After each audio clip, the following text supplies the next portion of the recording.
Welcome back to the Great American State Fair. With this, Iran launching another round of strikes on U.S. military sites in Bahrain and Kuwait overnight, following U.S. strikes on Iranian targets on Saturday, testing a very fragile ceasefire. I don't know how much longer we can call it a ceasefire. For more, let's bring in our panel, Wall Street Journal White House reporter Philip Wegmann, there he is, and Democratic strategist Meghan Hayes. So, Phil, we'll start with you. Iran's got all these new strikes. What do we think President Trump is getting at when he posts, we've got a Truth Social we can put up, there may come a point when we are no longer able to be reasonable and we will be forced to militarily complete the job that we very successfully started. If that happens, the Islamic Republic will no longer exist. Literally no longer exist? Well, we had this question earlier in the year when the president threatened to wipe out Iranian civilization. My takeaway from that statement is that the president's patience is clearly exhausted. And this is a strange kind of ceasefire when both sides are exchanging fire. If you go back to the beginning of the Memorandum of Understanding, though, while the administration hoped that the Iranians would take the economic incentives, they never took additional military strikes off the table. And so I think what we're seeing right now is the Iranians, they're pushing their luck. We heard from the UN Secretary on this network that they were not going to allow Iran to have control over the strait. And so what does this end up with? Once again, Donald Trump, who ran as a peacetime candidate, is a wartime president. And Meghan, you used to work at the Biden White House and help with the message, the overall message and the communication strategy. When there's more and more shooting in the Strait of Hormuz, what kind of a ceasefire is this? Can we even still call it a ceasefire?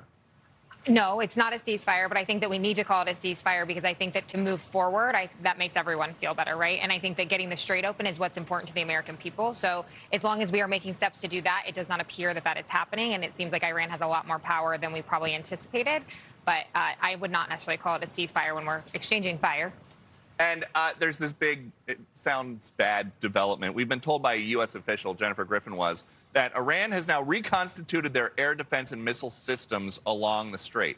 How do you think that that's going to change President Trump's calculus? Well, the president has been telling us from the very beginning that after the strikes on Fordo, after Operation Midnight Fury, that their missiles were mostly destroyed, that their nuclear capacity was no longer existent, and it seems that the United States continues to have to go back to these sites. So the Iranian regime, it's proving much more resilient than the White House had hoped.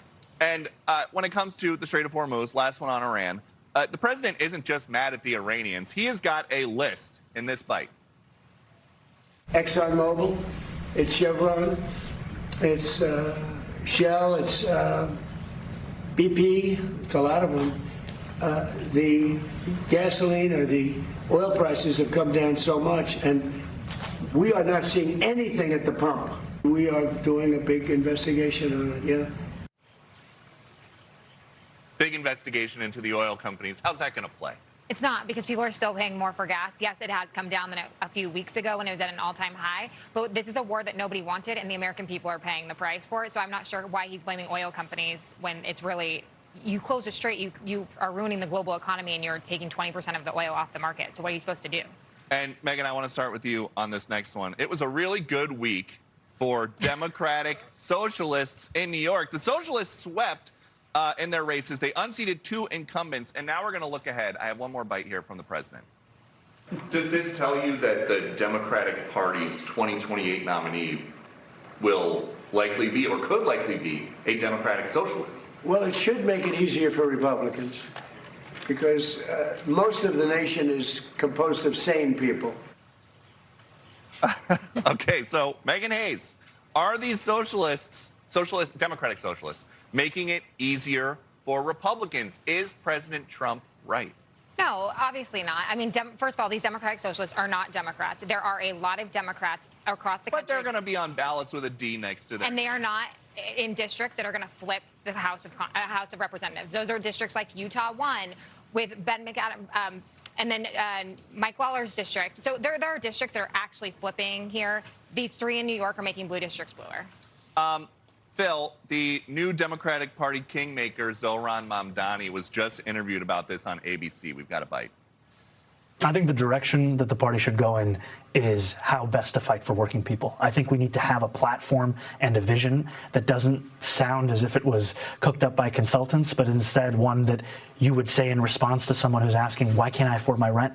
Why can't I afford my groceries? Why can't I afford my childcare? We need to make clear who we stand for, how we're going to stand for them, and that we're actually willing to fight for them when the going gets tough. Phil, we just saw a national election that was decided on affordability. So what do you think about this? Well, Republicans have been calling Democrats socialists for decades, and now you have some rising stars on the left embracing that title. So, of course, this gives President Trump an easy foil to work with.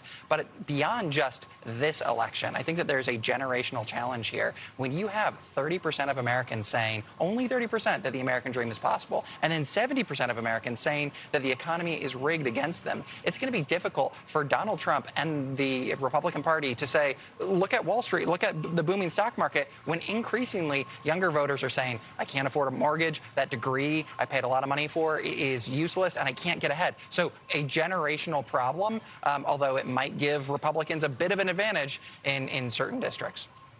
Meghan, this is the first state fair that we have been at together since I think the Iowa State Fair, when your job was to keep Joe Biden basically away from me.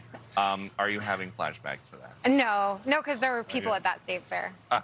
There is bad weather. Everybody, it looks like, is huddling underneath. To be fair, the weather is bad. Phil, have you been to any of the booths yet? I've not been yet, but as lovely as this is, I'm thinking about the Allen County, Indiana State Fair that I spent many summers at. All right. And last question, must-have fair food. Funnel cake. Why is there not funnel cake here? I think the fryer was just getting hot or something. And Phil? Yeah, easily funnel cakes. Yeah. Where are they? Oh, 2 for funnel cake. All right.